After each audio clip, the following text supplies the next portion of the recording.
अच्छा, as a clinical psychologist मैं आपसे पूछना चाहूँगी, क्या आप जनरल माओ से सेटिस्फाइड हैं कि वो अपने बच्चों की हिफाजत सही कर रही हैं?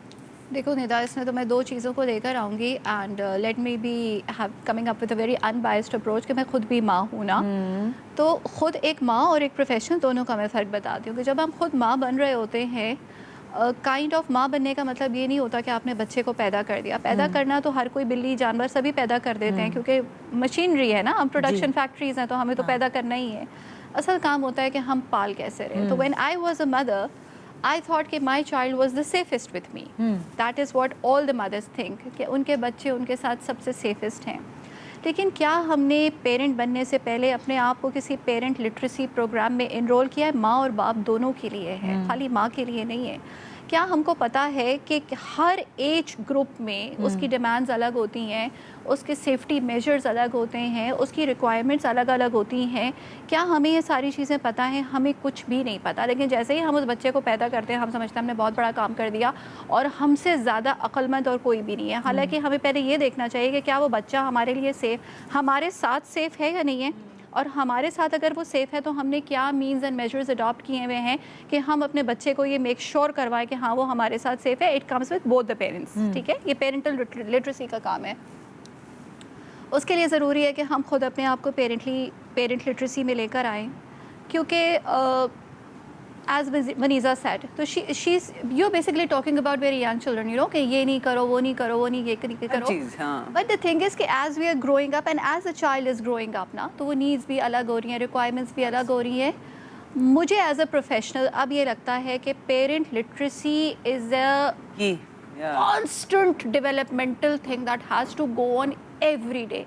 आपका बच्चा वो चैलेंजेस लेकर आएगा जिसके लिए आप प्रिपेयर्ड ही नहीं है, तो आप अपने ही आप को ट्रायल एंड एरर मेथड में लाकर ये नहीं समझेंगे कि जो मैं कर रही हूँ वो ठीक कर रही हूँ। आप अपने आप को पहले अकाउंटेबिलिटी में लाएंगे कि हाँ जो मैं ये कर रही हूँ ठीक है नहीं है, and you are going to provide that very safe environment for that child कि वो आपके साथ बैठ के कम्युनिकेट करे। तो communication is the key to everything.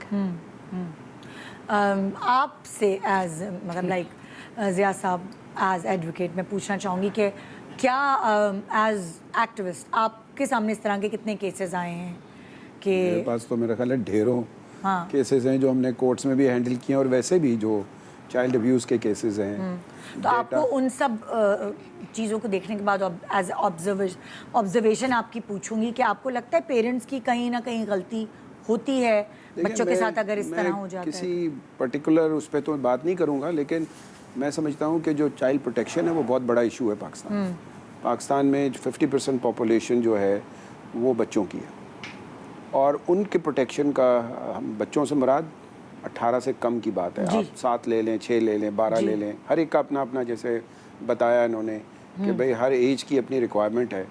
तो मैं भी एक ज़माने में जब हमने अपनी हेल्पलाइन शुरू नहीं की थी सन 2000 से पहले, तो मैं भी समझता था लड़कियों को घर से बाहर भेजना बगैर प्रोटेक्शन के बड़े ख़तरनाक काम है।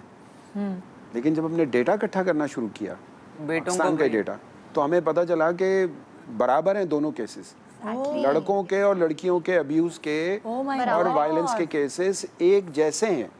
फिर उसके अलावा फैमिली के अंदर जब आपके यहाँ वायलेंस होगा, मैं कंफर्ट जोन में बैठ के बात नहीं कर रहा, मैं बात कर रहा हूँ जो नॉर्मल होता है कि आप जब फैमिली इन्वायरमेंट में जो झूठ बोलेंगे आप बच्चों के सामने आप मारपीट करेंगे, ठीक है ना, बच्चों से आपने जिस तरह से अब्यूजिव वे में बात करेंगे, उसकी माँ से बात करेंगे, या माँ कई जगह में भी सम % माँ भी जो है ना वो बहुत वायलेंट हो जाती हैं अपने हस्बैंड्स के साथ या बच्चों के साथ, लेकिन मेजॉरिटी मैन है। आई एम नॉट सेइंग कि भाई लेकिन मेजॉरिटी वो हैं। तो बेसिकली हम जो बात इन्होंने की है वो बहुत इम्पॉर्टेंट है कि हमारे यहाँ तो कोई ऐसा रिवाज ही नहीं है कि लोगों को पेरेंटिंग सिखाई जाए। लोगों को ये पता चले कि वो शादी करने जा रहे हैं तो शादी कैसे चलेगी, एग्जैक्टली ठीक है ना। वो भी नहीं है।